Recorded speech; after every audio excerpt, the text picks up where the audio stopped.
This is a semi-precious fucking world.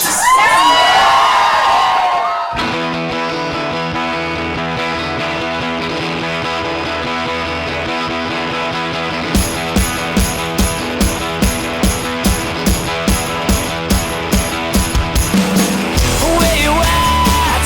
Tell me something. Where you at? You got nothing.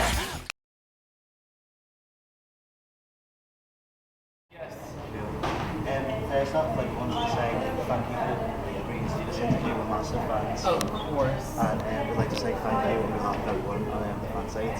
We are massive fans of yours. Yeah. So I have your poster on my wall. so it works out great.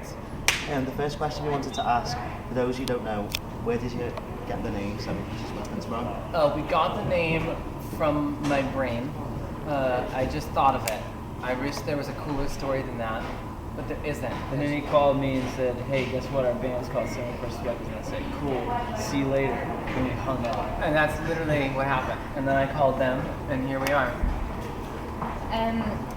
For the new fans, like, what would you consider SemiPreciousNews to be as a band? Just good old rock and roll. We like to focus on the party element and the dance element of rock and roll, but it's just a fucking rock band. Loud, very loud. Good point, Stevie. Very loud. But also, as you guys know, for new fans, for all of our fans, we take them very seriously. And it is about party and filth, but for the fans that are intelligent enough, they realize it's also about, loving yourself and having sex with yourself and all of those important elements. The sooner you become a fan of SemiPreciousNews, the sooner you can get pregnant. Yeah. So, what do you want the fans to take away from your music? To just fucking have a good time and to know, as he always said, I think is genius, is that when the four of us are on stage being as ridiculous as we are at our show, you can feel comfortable to do anything. Because if we're that ridiculous, there's no way you're going to be as crazy as we are. And so we hope people take away the fact that No one cares. No one cares. You can be whoever the hell you want to be, all the time, every time, and that can change every day. Well, just since you're talking about the music, any news on the new music? Yes, there is lots, and the kids are screaming outside. Is Starlight get locked out? Is she in the front door or something? The new music, yes, we are writing every day. We were in the studio yesterday, actually, and we worked on a song called Leather, which is really amazing, and we worked on a song called Better Wetter, which we're playing that tonight, right? We're gonna play. They rhyme. Yes, they do rhyme. We're gonna play Better Wetter tonight. Steve knows that one.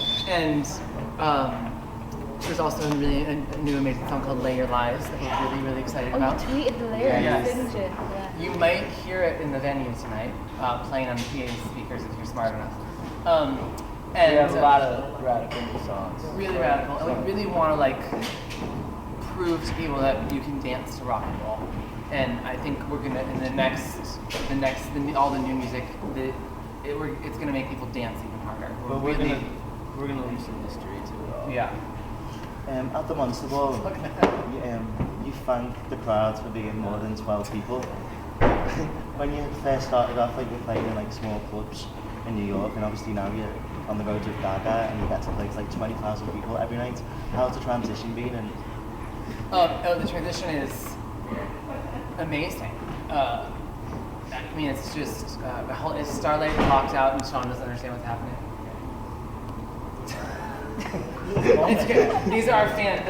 Our fans will be thrilled to know that we're talking about Starlight. Yeah, and we care about our friends. And we care about our friends. And who's their locked out. well-being. Yeah. Yes, Jimmy's on top right there. Come here, Jimmy. I'll film, and you go get Starlight.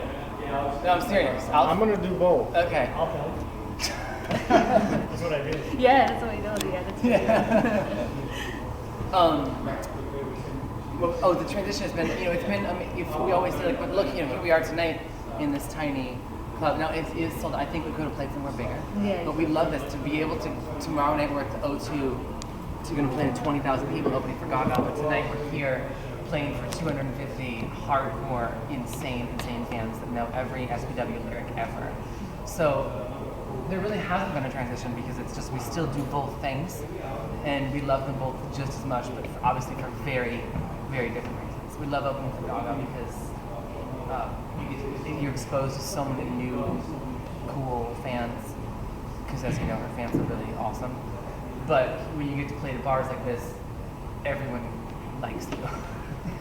So it's a little different. Well, just in relation to your show, we got a question where somebody asked, what's the story with the goat? Well, I am not going to answer that because I don't know. We adopted a goat, and we're very close to it, and it brings a new element to the band. It's a very loud goat, and it gets angry at us while we're on stage. Doesn't like to be ridden. Does not like to be ridden. But they still ride it. Dashes in my guitar. Yeah. Yeah. It's like a bull in Spain, only a goat in SemiPreciousNews. Yeah. And unfortunately, it won't be here tonight because it's at the O2. It's gonna update the party tonight. Yeah. We also have a couple snakes in the band. Yeah. And there's a question submitted for Stevie. Was that? The people are like, some of the fans like are really big fan of your editing on the video diaries. Oh, really? And they wanted to ask what inspires you, like what filmmakers inspire you.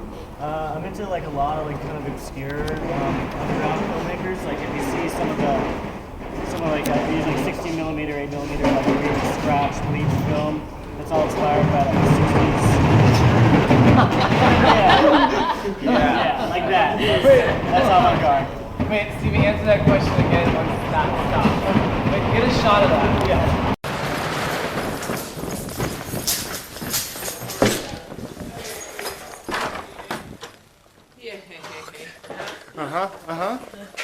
Say hello.